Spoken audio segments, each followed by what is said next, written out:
So the first video of the year is going to be on exponent properties. Okay, so I have 3 of them written up here. I'm going to briefly go over each one of them and kind of work a small example to help you understand the main properties of exponents. Okay, so this first one, it says product of powers. As you can see, if you have 2 numbers of the same base, that both have the same base of a, this one's raised to the m, this one's raised to the n. If you multiply them together, it is the same as adding the powers together. So you can just add m plus n, like we have over here. And I'm going to give an example real quick where if you did a to the 3rd times a squared, you should get a to the 5th, okay? Because 3 plus 2 is 5. Now, why does it work this way?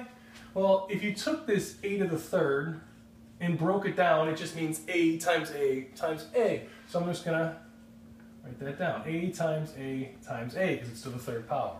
Okay, so that's that first term right here. For this one right here, I'm going to do the exact same thing. Drop the dot here for the multiplication sign, and do a times a, because there's 2 of them. Okay, now if you have a times a times a times a times a, that would be the same thing as saying a to the 5th, which is why when you add the exponents together, you see you get the same answer, a to the 5th. Okay, that's the first property. The second property, power of a power. If you take a to the m raised to the n power, it's the same thing as taking a to the m times n power. I'm going to show you basically the same kind of way that I did this one right here. So I'm going to do a to the 3rd power squared. Okay, based on this property right here, it should be a to the 6th. Okay, well, let's break this down right here. A to the 3rd squared would be whatever's inside here times itself, because it's squared.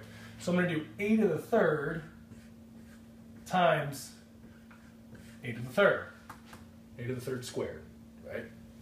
Okay, now if you look at our property from the previous one where you could just add the exponents together if the bases are the same, a and a, this would come out to be a to the 6th power. As you can see, it's the same answer as we got previously. Okay, so it proves this property.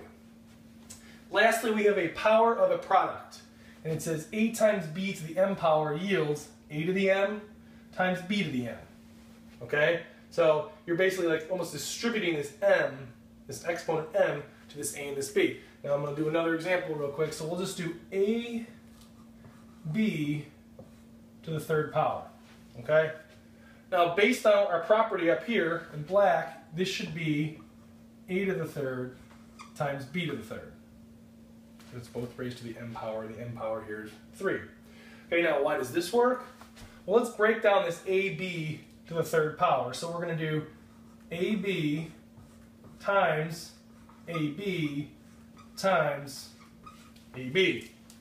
Okay, now if you remember your multiplication rules, order does not matter for multiplication. If you do 2 times 3, it's 6. If you do 3 times 2, it's 6. Order does not matter. So since order doesn't matter for these, what I'm going to do is group all of the a's together. So I'm going to do a times a times a, so there's 3 a's, and then b times b times b.